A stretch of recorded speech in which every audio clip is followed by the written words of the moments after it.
ಶಶಿಚಂದ್ರ ಭೂಷಿತನೇ ಆತ್ಮಾಯದಿಯಾಯ ಆರಾಧನೆ.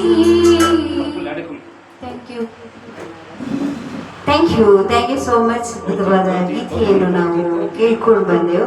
Thank you so much. Nagaraj Muleri ಅವರ ಕಾರ್ಯಕ್ರಮಕ್ಕೆ ಜಾಯ್ನ್ ಆಗಿದೆ.